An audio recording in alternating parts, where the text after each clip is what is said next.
মই দেখি আছিলোঁ যে ধুবুৰী যেটো জিলা পৰিষদ গঠন হ'ল তাতে কংগ্ৰেছৰ আছিল 10 জন তাতে ইডিএফৰ 3 জন জিলা পৰিষদ হৈ আজি দেখিবলৈ পালো তেখেতসকলে জিলা পৰিষদ গঠন কৰিলে এই বিষয় কি ক'ব আপুনি সব ইন্ডিপেন্ডেন্ট এজনী আছিল আমাৰ 3 জন ইডিএফৰ আছিল 4 জন হ'ল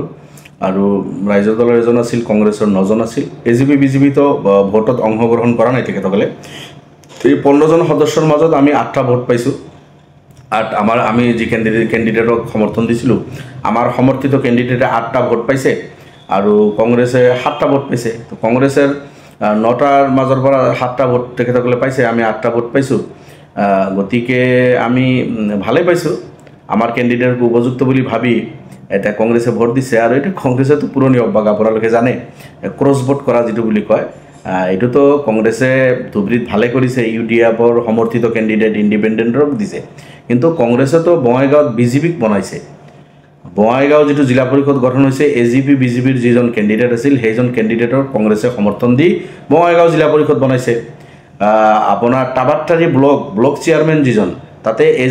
এজিপিৰ মাত্ৰ 2 জন সদস্য আছিল কংগ্ৰেসৰ সদস্যবিলাকে ভোট দি টাবাট্টাৰী ব্লকত এজিপি বিজেপিৰ যি ক্যান্ডিডেট এজিপিৰ সেইজনক তাতে ব্লক চেয়াৰম্যান বনাইছে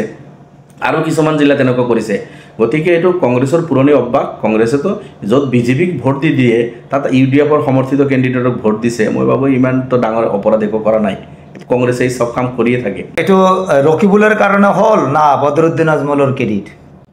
কিয়াৰ কাৰণে আমাৰ আজমল সাহাবৰ নেতৃত্বত যেটো লোৱা হৈছিল ধুবুৰীত জিলা পৰিষদ কৰিব লাগে আমাৰ যেটো সমৰ্থিত ক্যান্ডিডেট তাক মানুহে ভাল পাই ভোট দিছে তো গতিকে মই ভাবো যে আজমল সাহাবৰ যেটো নেতৃত্ব তাতে শক্তিশালী ধুবুৰীত সেই কাৰণে তো আৰু অতিৰিক্ত কেইবাটাও ভোট আমি পাইছো জিলা পৰিষদ গঠন হৈছে যিয়ে নহওক আমি ইখিনিতে শেষ কৰিছো ধন্যবাদ থ্যাংক ইউ